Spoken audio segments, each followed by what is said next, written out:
베드로전서 1장 1절부터 5절까지 보겠습니다. 베드로전서 1장 1절부터 5절입니다. 같이 읽겠습니다. 시작. 예수 그리스도의 사도 베드로는 본도와 갈라디아와 갑바도기아와 아시아와 비두아에 두루 흩어진 나그네들 곧 하나님 아버지의 미리 하심에 따라 성령의 거룩히 구별하심을 통해 순종함과 예수 그리스도의 핏부림에 이르도록 선택받은 자들에게 편지하노니 은혜와 평강이 너희에게 더욱 많이 있기를 원하노라. 하나님 곧 우리 주 예수 그리스도의 아버지를 찬송하리로다. 그분께서 자신의 풍성하신 긍휼에 따라 죽은 자들로부터 예수 그리스도를 부활하게 하심으로 우리를 다시 낳으사 산 소망에 이르게 하셨으며 썩지 않고 더럽지 않으며 사라지지 아니하고 너희를 위해 하늘에 마련된 상속 유업을 받게 하셨나니 너희는 마지막 때에 드러내려고 예비된 구원에 이르도록 믿음을 통해 하나님의 권능으로 보호받고 있느니라. 아멘. 우리가 아까 찬송할 이유 있네 그런 찬송가를 불렀어요. 그래서 오늘 이 말씀을 통해서 찬송해야 할 이유 그런 제목으로 한번 말씀을 살펴보려고 합니다. 이 베드로 전서는 고난 중에 있는 신자들이 곧 다가올 박해를 극복할 수 있도록 격려하고 온갖 어려움을 겪을 신자들을 위로하기 위해서 기록된 겁니다. 이 서신을 통해 베드로는 환난 중에 있는 신자들에게 예수 그리스도로부터 오는 산 소망을 제시해 줌으로써 고난과 시험에 약해지지 않고 담대히 대처할 수 있는 믿음과 소망을 촉구했습니다. 초대교회 지도자 중에 가장 중요한 인물을 꼽으면 베드로, 요한, 바울 이렇게 들 수 있습니다. 그렇죠? 사람들은 사도 바울을 믿음의 사도라고 이야기합니다. 우리는 그를 통해서 믿음에 대해서 잘 알게 됩니다. 그리고 사도 요한을 통해서는 하나님의 사랑을 경험할 수 있어요. 요한복음이나 요한 일서나 다 하나님의 사랑에 대해서 이야기합니다. 그런데 오늘 이 서신을 쓴 베드로는 소망의 사도라고 불려집니다. 여러분, 유대인들이 교회가 일어나기 시작하면서 핍박이 일어나서 전부 흩어졌던 것들을 사도행전에서 여러분들이 보셨죠? 정처 없이 나그네의 삶을 살아야 하는 이제 그런 환경에 있었습니다. 세상적으로 보면 소망이 없는 거예요. 이제 어떻게 살지? 지금 이 시대에 우리 신자들도 사실은 소망을 필요로 하는 시대에 있어요. 세상적으로는 먹고 입는 거 별 걱정 없는 그런 시대에 살고 있지만 세상이 점점 악해지면서 그리스도인들이 활동할 수 있는, 진행할 수 있는 공간이 적어지는 그런 시대에 지금 우리가 살고 있어요. 그 어느 때보다도 경제적으로는 이제 부유한 시대입니다. 우리 여기 어린 지체들은 이제 잘 이해가 안 가겠지만 우리 때는 설날하고 추석날을 같이 기다렸어요. 왜? 그때야 돼야 꽃가옷 한 벌 얻어 입을 수가 있거든. 고기? 구경도 못했어. 제삿날이나 아니면 설날 추석날 돼야 산적 그 고기 한번 먹을 수 있었지 고기 구경도 못했어요. 지금은 먹고 싶은 거 마음대로 먹을 수 있는 그런 시대에 살고 있어요. 그런데도 그런 경제적 풍요와 상관없이 꿈을 잃어가는 사람들이 많아졌어요. 그죠? 요새 젊은이들 특히 20대, 30대, 이제는 5%세대, 7%세대라고 그러잖아요. 꿈이 없다, 소망이 없다 이렇게 이야기합니다. 그래서 결혼도 안 하고 이러다가 우리나라 이제 한 20, 30년 지나면 연변족이나 베트남족이 우리나라를 다 지배할 것 같아요. 안 날라고 그러니까. 결혼도 안 하죠? 결혼해도 안 날라고 그래요. 나도 하나. 더 이상 날려고. 그래서 요새 2명, 3명 난 집은 애국자 가족이야. 이렇게 소망이 없으면 사람들은 어떻게 하게 돼요? 현실에 집착하게 돼요. 그래서 타락과 육신의 욕망에 빠져듭니다. 하나님께서 우리에게 주신 가장 큰 복 중 하나가 소망입니다. 믿는 자에게 참 소망이야말로 고난을 이기는 용기와 힘의 근원이 되는 거예요. 단테라는 사람의 그 작품 중에 신곡이라는 게 있어요. 단테의 신곡이라는 이 작품은 유명하죠. 여기서 지옥을 이렇게 표현합니다. 이곳에서는 일체의 희망을 버리라. 그래서 이 세상에서도 희망이 없는 삶이야말로 바로 지옥이잖아요. 뭐 실제적인 지옥은 물론 따로 있지만 이 세상에서도 아무런 소망이 보이지 않을 때 어떻게 정말 지옥 같다 이렇게 이야기하죠. 지옥 같은 삶은 고난이 있는 삶이 아니에요. 고난 가운데에서도 소망을 잃지 않고 믿음으로 나아가면 고난은 우리를 절대로 무너뜨릴 수 없어요. 고난 자체가 우리를 무너뜨리는 게 아니에요. 고난이 닥쳐왔을 때 절망이 우리를 무너뜨리는 거예요. 그래서 우리가 절망하는 것은 마귀에게 패배하는 거예요. 여러분 명심하십시오.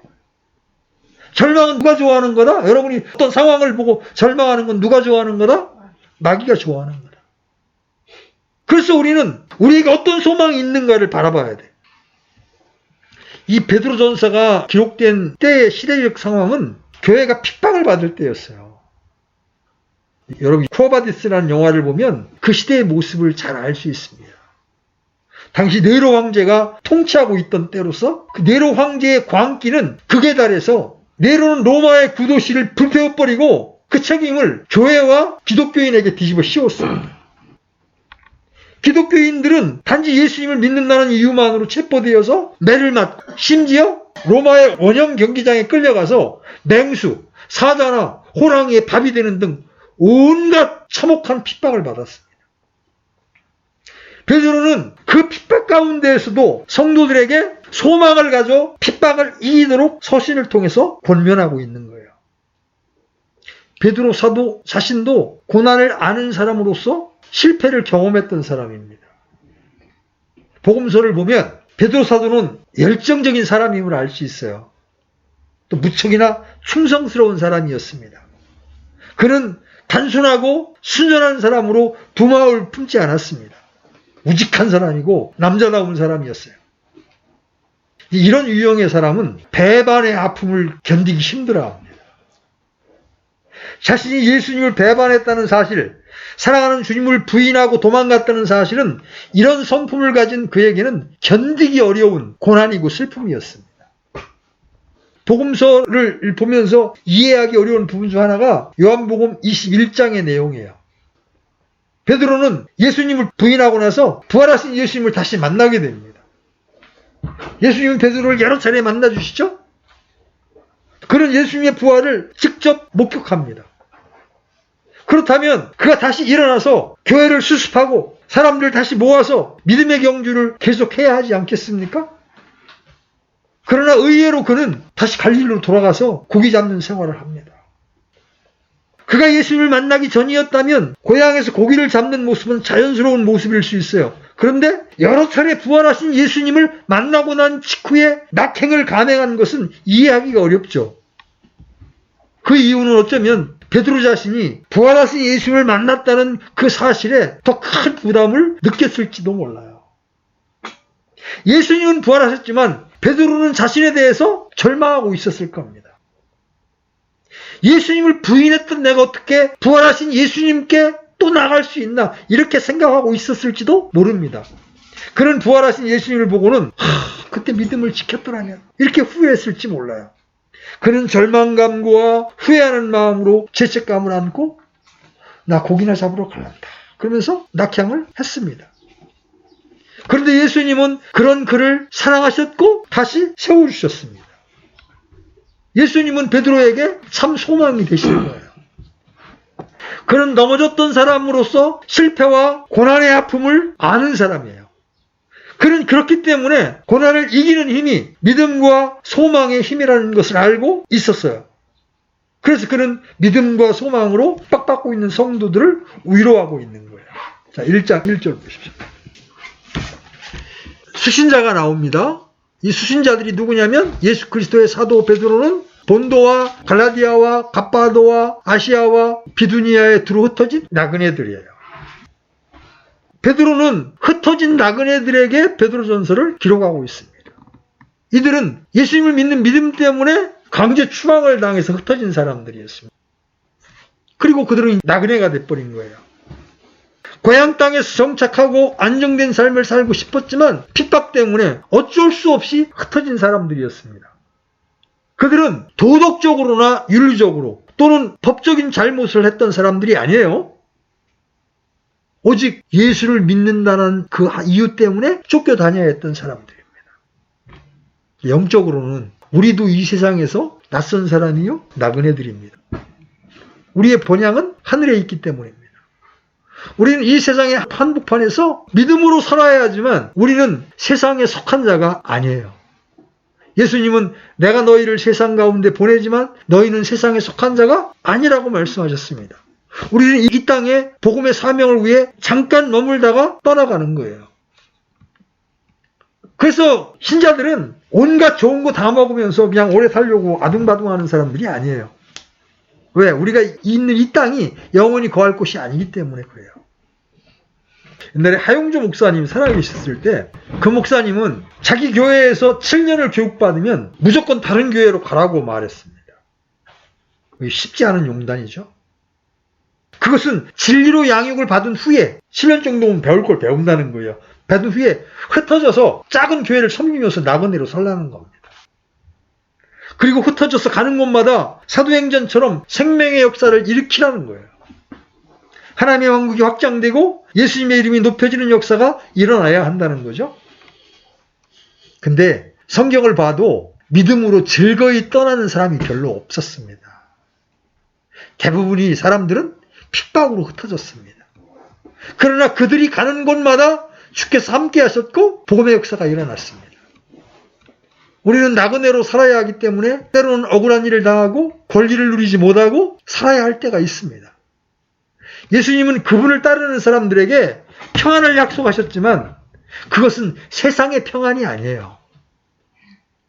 그분이 약속하신 복도 세상적인 게 아니에요. 우리가 목숨을 걸고 예수님을 따른다고 해서 만사가 형통한 게 아니라는 거죠. 오히려 예수님은 자신을 따르는 자들에게 자기 십자가를 지고 날마다 자기를 따르라고 하셨습니다. 주님을 따르는 길은 넓고 편안한 길이 아니라 좁은 길이라고 말씀하셨어요. 부활의 영광은 반드시 십자가의 죽음을 통과한 사람에게 주어지는 영광입니다. 예수님을 믿어도 이 땅에서 지불해야 하는 대가가 있어요. 물론 예수님을 믿으면 해결되고 바뀌는 점이 많습니다. 우리가 그분을 믿으면 도덕적으로 깨끗해져서 죄를 멀리하게 됩니다. 그리고 게으른 사람이 부지런해집니다. 정직하게 됩니다. 열심히 살게 됩니다. 그래서 받는 복이 분명히 있어요. 그러나 예수님을 믿기 때문에 받는 고난도 있습니다. 우리는 예수님을 믿으면 세상적인 것을 포기해야 하는 경우가 있어요. 신앙에 도움이 되지 않고 하나님의 영광을 가리게 되기 때문에 버리게 됩니다. 게다가 예수님을 믿으면 영적 갈등이 생기기도 합니다. 가족 간에 갈등이 생기죠?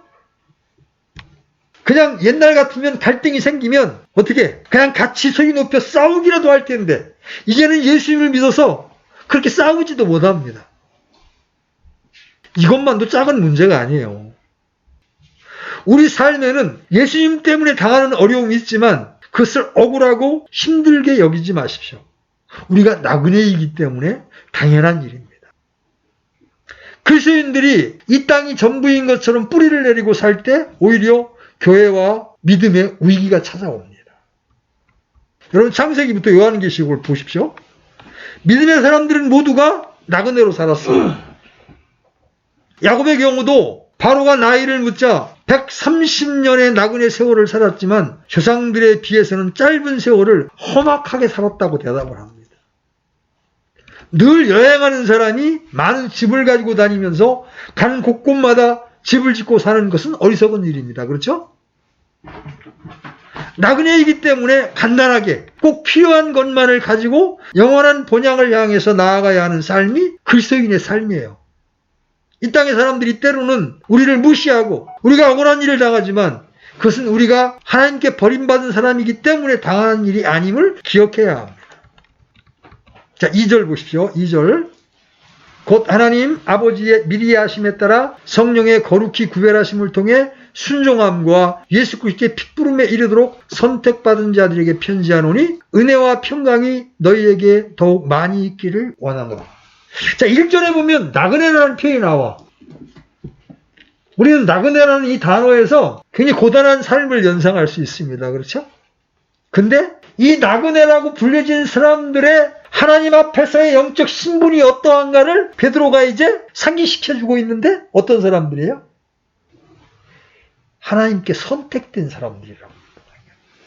선택받은 자들이라고 말하는 거예요. 여러분, 본문에서 선택받은 자들이란 어떤 사람들이에요? 첫째, 이들은 성령의 거룩히 구별하심과 관계가 있는 사람들이에요. 구원받는 순간 성령께서 사람 안에 들어오셔서 그 사람의 일부분이 되심으로써 그 사람에게는 성령의 거룩하게 구별하심이 일어나게 됩니다.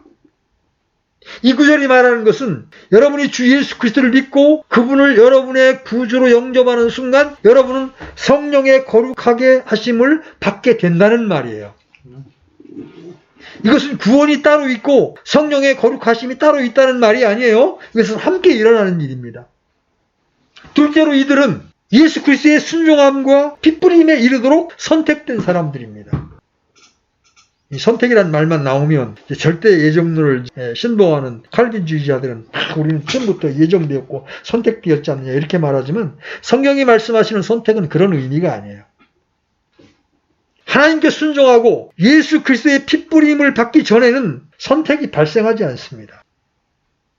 예수 그리스도께서 피를 뿌려놓지 않았다면 여러분이 아무리 예수 그리스도를 영접했다 한들 그것만으로는 여러분에게 선택이 일어날 수 없어요.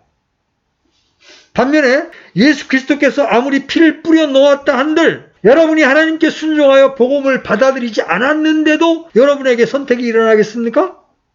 여러분이 선택받은 자의 대열에 끼게 되는 데에는 두 가지 조건이 존재됩니다. 첫째는 예수 그리스도께서 피를 뿌려놓으셨고 둘째는 여러분이 그 복음에 순종했던 거예요.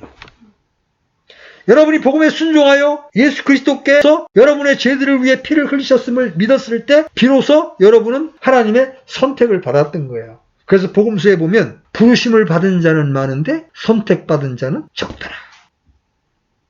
많은 사람들이 혼식장에 초청을 받았습니다. 그런데 그 혼식장에 들어가려면 혼인 예복을 입어야 돼. 그래서 주인이 옷 갈아입으라니까 옷 갈아입고 들어간 사람은 선택을 받은 거야. 근데 아니 내 복장이 얼마나 멋있는데 자기 의의 복장이죠. 나 이거 입고 들어갈래. 그런 사람들은 다 부르심은 받았지만 구원으로 초청은 받았지만 그들은 다 거절을 당합니다. 왜?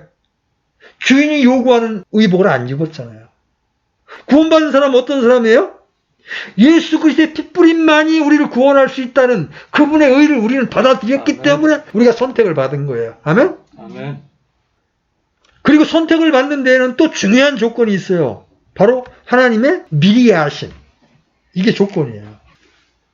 그래서 무조건적인 선택을 내세우는 칼빈주의 사상은 성경을 곡해한 겁니다. 왜냐하면 예정이라는 것은 하나님의 미리 아심에 근거하기 때문이에요. 그래서 로마서 8장 29절 잠깐 다녀옵니다. 로마서 8장 29절 찾으셨으면 같이 읽습니다. 시작.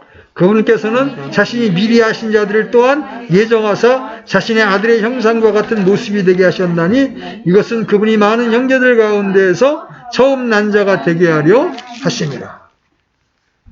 하나님의 미리 하심이 전제되지 않았다면 예정이란 애초부터 성립할 수가 없는 거예요. 본문에서도 선택받은 자들이란 하나님의 미리 하심이라는 조건에 근거하고 있다는 사실을 분명히 보여줍니다. 그렇죠? 곧 하나님 아버지의 미리 아심에 따라 성령의 거룩히 구별하심을 통해 이렇게 되었다. 하나님께서는 여러분에 관하여 무엇인가를 아시고 나서야 성령의 거룩히 구별하심을 통하여 여러분을 선택하십니다. 여러분은 예수 그리스도를 믿고 선택했으며 하나님께서는 여러분의 믿음과 신뢰를 순종으로 받아들이셨습니다. 그러자 예수 그리스도께서 갈보리 십자가에서 흘려놓은 피가 여러분에게 즉각 유효하게 적용되어서 여러분은 선택받은 자, 즉 하나님의 자녀로 거듭난 자가 될 수 있었던 거죠. 그리고 여러분에게 은혜와 평강이 주어졌은 즉 베드로는 그러한 여러분에게 그 은혜와 평강이 충만하기를 기원하고 있는 거예요. 여기에 성삼위 하나님의 사역이 제시됩니다. 베드로전서 1장 2절에 보면 아버지의 미리 하심이 나옵니다. 그죠? 하나님의 미리 아심이 나오죠? 그 다음에 성령님의 거룩히 구별하시라. 그 다음에 예수님의 순종과 핏부림. 하나님은 미리 하심을 통해서 우리를 구원하실 계획을 세우셨어요. 창세전에. 그리고 그 아들은 그 아버지께 순종해서 이 땅에 인간으로 오셔서 십자가의 죽음에까지 순종하시고 피를 뿌리셔서 우리의 구원을 위한 일을 이루어 놓으셨다. 그것을 우리가 믿었을 때 성령께서 우리 안에 들으셔서 우리를 거룩히 구별해 주시는 거예요. 너는 내 것이다. 우리에게 예수님의 피를 뿌리시고 성령의 기름을 묻혀서 너는 내 거야 하고 이 세상으로부터 우리를 구별해 두신 거예요. 우리가 세상에서는 나그네지만 이런 하나님의 역사를 통하여 선택된 자들. 지금 대선 주자들 말이죠. 서로 자기가 선택되려고 지금 쌩날 일을 키잖아요. 상대방이 하지도 않은 짓을 했다고 막 그냥 마타도어로 공격을 하고 별짓 다 한다고 지금. 요새 돌아다니는 인터넷의 내용들 보면 참 가관이에요. 왜 그래요? 선택을 받고 싶은 거예요. 아니 이 세상에서 잠깐 누리는 그 권력을 위해서 그 선택을 받으려고 별짓을 다 하잖아요. 근데 우리는 우주의 주관자, 만왕의 왕이신 하나님께로부터 우리는 선택을 받았다는 거예요. 여러분 이 사실 하나만으로도 여러분은 성공한 인생이라는 거예요. 우리가 선택받았다는 가장 큰 증거가 뭐예요? 여러분 여기 앉아 있다는 거예요. 교회로 모일 수 있다는 거예요. 지금 여러분이 예수님을 믿고 있다는 사실, 이게 바로 여러분이 하나님께로부터 선택을 받았다는 증거예요. 하나님의 선택을 받은 우리는 그럼 뭘 해야 돼요? 우리도 두 가지 선택을 해야 됩니다. 먼저 우리가 이 세상에 살면서 세상에서도 사랑과 인정을 받고 하나님께도 사랑과 인정을 받을 수 있는 길이 없다는 것을 여러분이 기억해야 합니다. 우리는 참 양다리 걸치고 싶어요. 세상에서도 인정을 받고 싶고 하나님께도 인정받고 싶고 불가능합니다. 진지하게 하나님을 따르고 온전히 주님을 따를수록 우리는 세상과 멀어질 수밖에 없어요. 세상과 우리는 서로 맞지가 않습니다. 대화도 되지 않죠. 함께 나눌 게 없어요. 우리가 나눌 수 있는 것은 복음뿐이잖아요. 그렇게 것은 별로 없어요. 그런데 이렇게 선택받은 자들이 찬송해야 될 이유를 이제 3절 이하에서 베드로는 보여줍니다. 소망을 가져야 될 이유를 우리에게 보여줍니다. 우리 3절 한번 가보십시오. 3절. 이 부분은 같이 한번 읽어봅니다.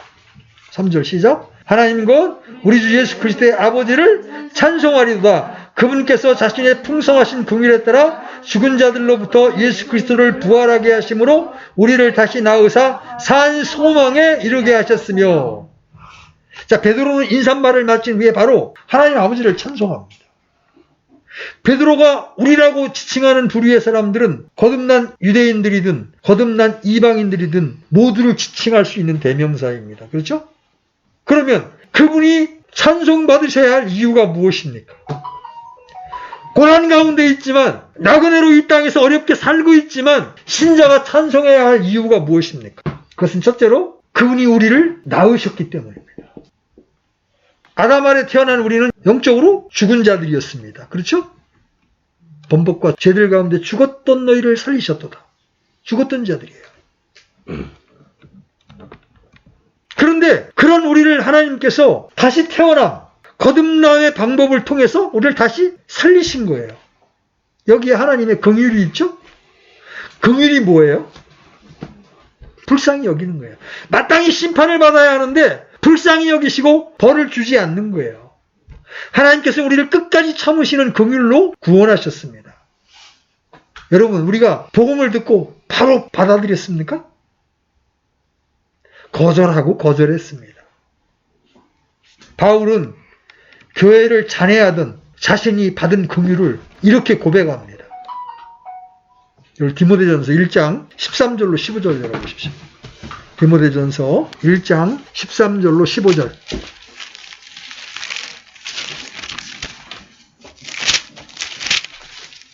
자, 찾으셨으면 같이 읽습니다. 시작. 내가 전에는 신성 모독하는 자요 핍박하는 자요 해를 끼치는 자였으나 도리어 긍휼을 얻게 되면 내가 믿지 않은 가운데서 알지 못하고 그것을 하였기 때문이라.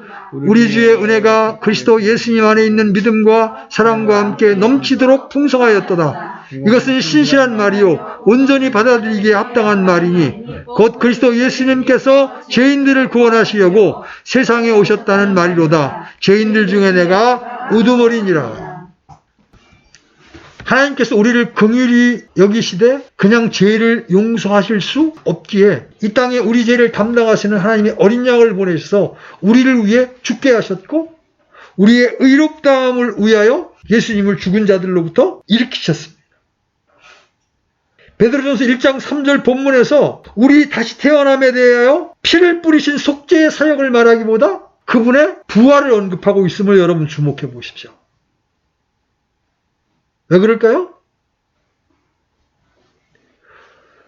로마서 4장 25절에 이런 말씀이 있습니다. 그분께서는 우리의 범죄로 인하여 넘겨주셨으며 우리의 칭의를 위하여 다시 일으켜졌느니라. 부활과 승천이 없이는 우리의 다시 태어남이 있을 수가 없어요. 그것은 성령이 오셔야 다시 태어나는 것이 가능하기 때문이에요. 하나님의 의를 이루신 예수님이 죽으셨다가 살아나야만 그 약속의 성령이 믿는 자에게 부어질 수가 있기 때문에 베드로는 우리의 다시 태어남을 예수님의 부활과 연결을 시키고 있는 거예요. 여러분, 범죄가 용서되는 것과 우리가 의롭게 되는 것은 구분이 필요합니다.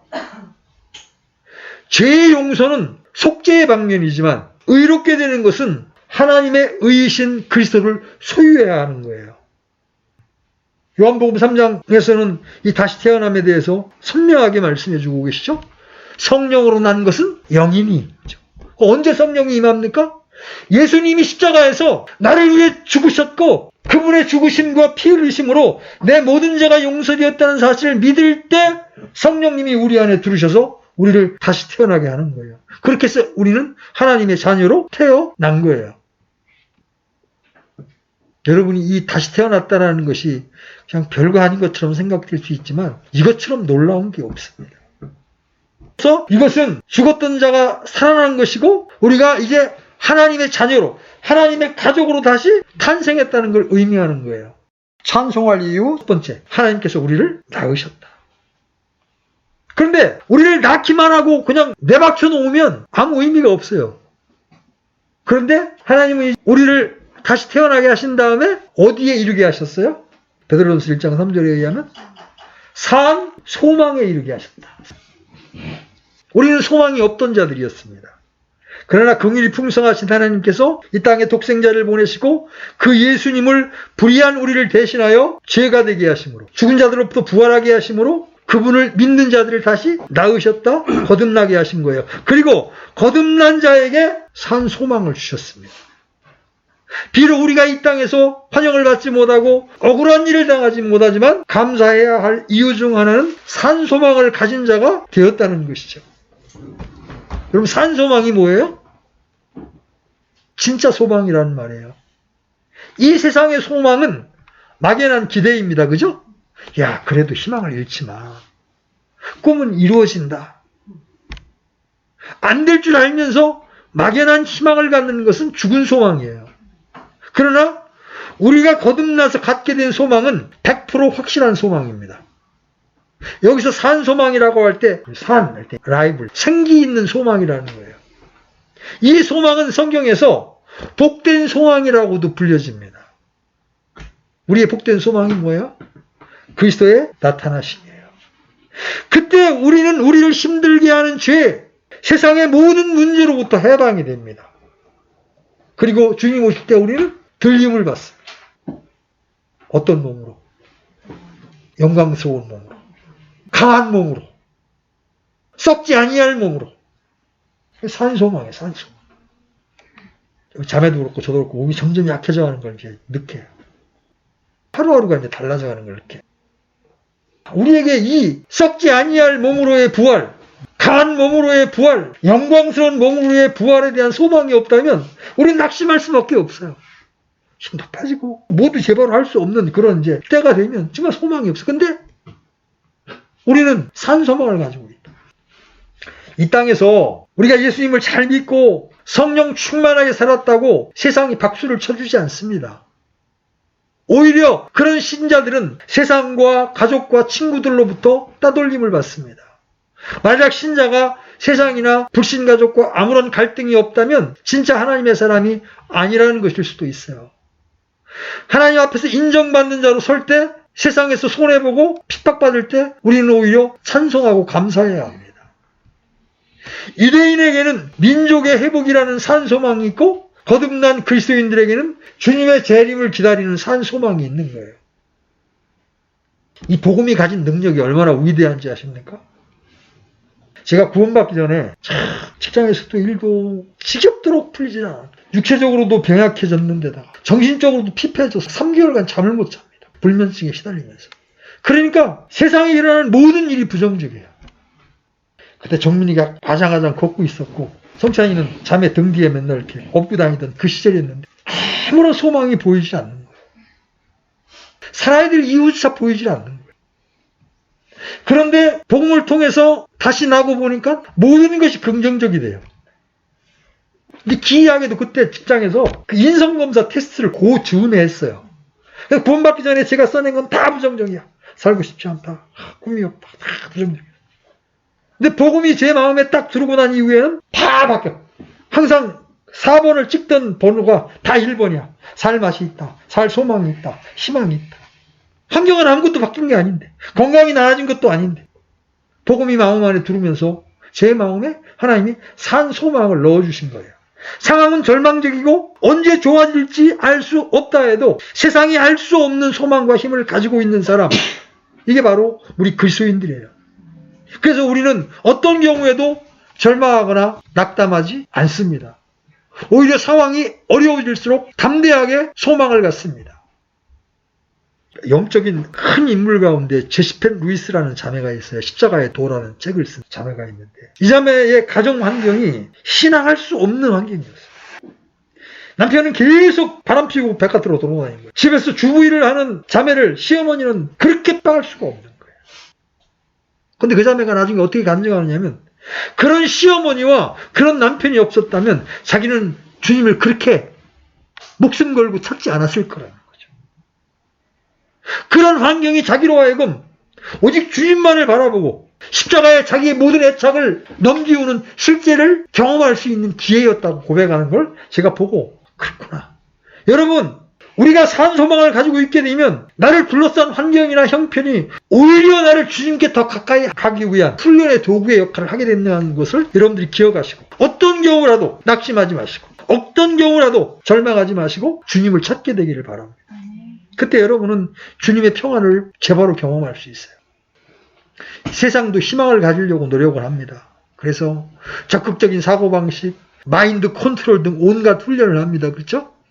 그러나 진짜 소망은 저절로 생기는 거예요.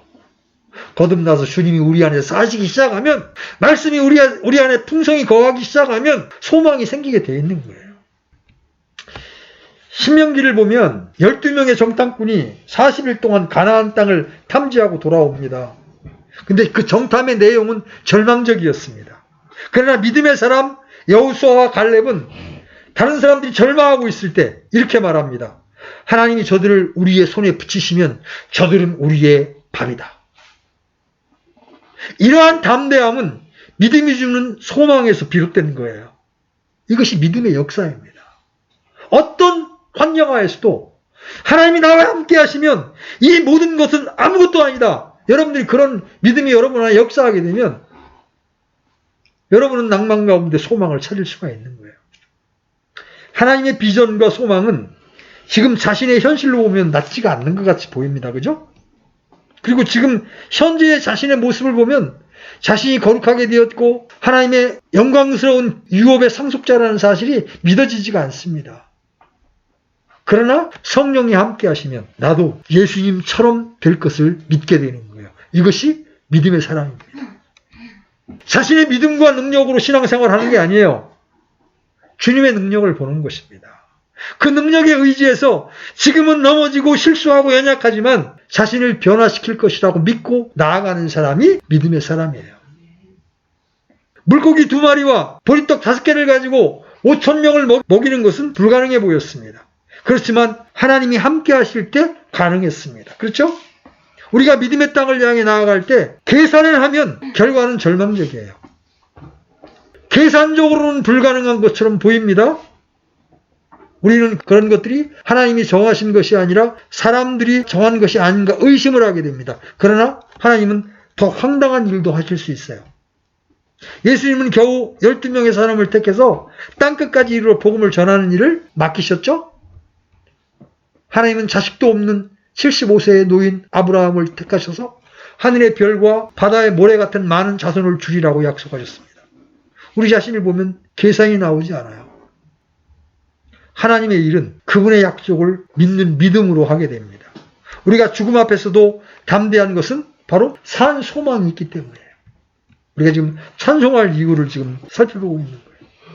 여러분 안에 이런 소망이 없다면 말씀을 통하여 그 산 소망을 발견하시고 굳게 붙들기를 바랍니다. 자, 세 번째 우리가 찬송해야 될 이유. 1장 4절에 나옵니다. 4절 보세요. 같이 읽습니다. 시작.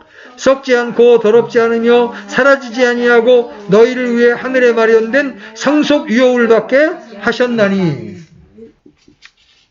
우리에게 썩지 않고 더럽지 않으며 사라지지 아니하는 하늘에 마련된 상속 유업을 받게 하셨다. 우리는 다시 태어남에 따른 산소망을 가진 자들일 뿐만 아니라 하늘에 있는 영원한 상속을 보장받은 사람들이에요. 상속이라고 말할 때 이것은 천년왕국 시대의 통치에 참여하는 것을 의미하는 게 보통이지만 이 구절에서 언급하고 있는 유업은 그런 유업이 아니에요. 본문의 유업은 구원받으면 누구나 받을 수 있는 그런 상속을 말해요. 근데 그게 뭐예요? 우리가 받을 유업은 썩지 않는 몸과 새 예루살렘이에요. 우리가 살게 될 처속. 근데 이 상속 유업의 특징이 뭐예요? 첫째가 썩지 않는다. 그 다음에 더럽혀지지 않는다. 세 번째가 사라지지 않는다. 여러분, 이 세상의 모든 것은 썩고 더럽혀집니다. 그렇죠? 아무리 좋은 차를 뽑아도, 아무리 좋은 물건을 사도 시간이 지나면 어떻게 돼? 다 낡아집니다. 끝내는 사라지죠? 이 땅의 모든 것은 사라집니다. 인생도 세상도 세상에 있는 것들도 다 사라집니다. 그런데 하나님이 우리를 위하여 예비하신 유업은 썩지 않고 더럽혀지지 않고 사라지지 않습니다. 영원토록 존속하는 유업입니다. 이것이 바로 성도를 위하여 하늘에 예비하신 하나님의 유업이에요. 하나님은 예수님을 믿는 사람에게 이러한 유업을 약속하셨습니다. 인생의 모든 것을 잃어도 이 유업을 바라보면 우리는 기뻐할 수가 있는 거예요. 사람들이 두려워하는 게 뭐예요? 고난이 와서 모든 것을 잃는 것입니다. 그렇죠? 명예를 잃고 건강을 잃고 재산을 잃고 자신감을 잃어버려서 창피를 당할까 봐 두려워합니다. 그러나 어차피 이 땅에 있는 것들 중에 붙잡을 수 있는 것, 영원한 것 하나도 없어요. 우리가 예수님을 믿든 믿지 않든 고난은 있습니다. 그렇지만 이유를 알 수 없는 고난은 더 괴롭고 억울하게 느껴질 때가 있습니다. 고생을 해도 의미가 있고 가치가 있는 것은 괜찮습니다. 어차피 이 땅에서 고난의 삶을 살 때 하나님의 나라를 위해서 헌신하게 되면 이제 본문에서 말하는 유업 외에도 천년왕국에서 통치하는 유업까지 하나님이 약속하고 계세요. 이런 하나님의 나라에 투자하면 기본적으로 30배의 이익을 얻습니다. 그것도 망하는 법이 없는 유업이에요. 사라질 이 땅의 것으로 하나님의 나라에 투자하면 영원한 기업을 얻게 되는 거예요. 그래서 예수님께서는 세상의 아들들도 지혜로운데 하나님의 아들들은 더 지혜로우라고 권면하고 있는 거예요. 자, 네 번째로 하나님을 찬양해야 될 이유, 바로 하나님께서 우리를 영원히 보호하시기 때문입니다. 5절 보세요. 5절 같이 읽습니다. 시작. 너희는 마지막 때에 드러내려고 예비된 구원에 이르도록 믿음을 통해 하나님의 권능으로 보호받고 있느니라. 그리스도인의 경우 마지막 때는 예수 그리스도께서 공중 재림하실 때 하늘로 끌려 올라가도록 예비된 휴거의 때입니다. 휴거는 몸의 구속을 수반하기 때문에 지금 누리고 있는 혼의 구원과 더불어 구원의 완성된 결과라고 말할 수가 있어요. 물론 영적으로는 그리스도인들이 이미 현재 천상에 가 있습니다. 그러나 구원이 실질적이고 물리적으로 완성된다는 것은 구속받은 몸을 입고 휴거될 때입니다. 그때까지 약속의 성령으로 봉인되어 하나님의 권능으로 보호를 받고 있는 거예요. 그 어느 것도 우리의 구원을 흔들 수 없어요. 그런데 안타까운 것은 세상은 우리의 구원을 잘 몰라요. 신자들도 자기의 구원의 이 확실성을 잘 몰라요. 왜냐하면 이 구원이 마지막 날에 드러내려고 예비되어 있기 때문에 그래요.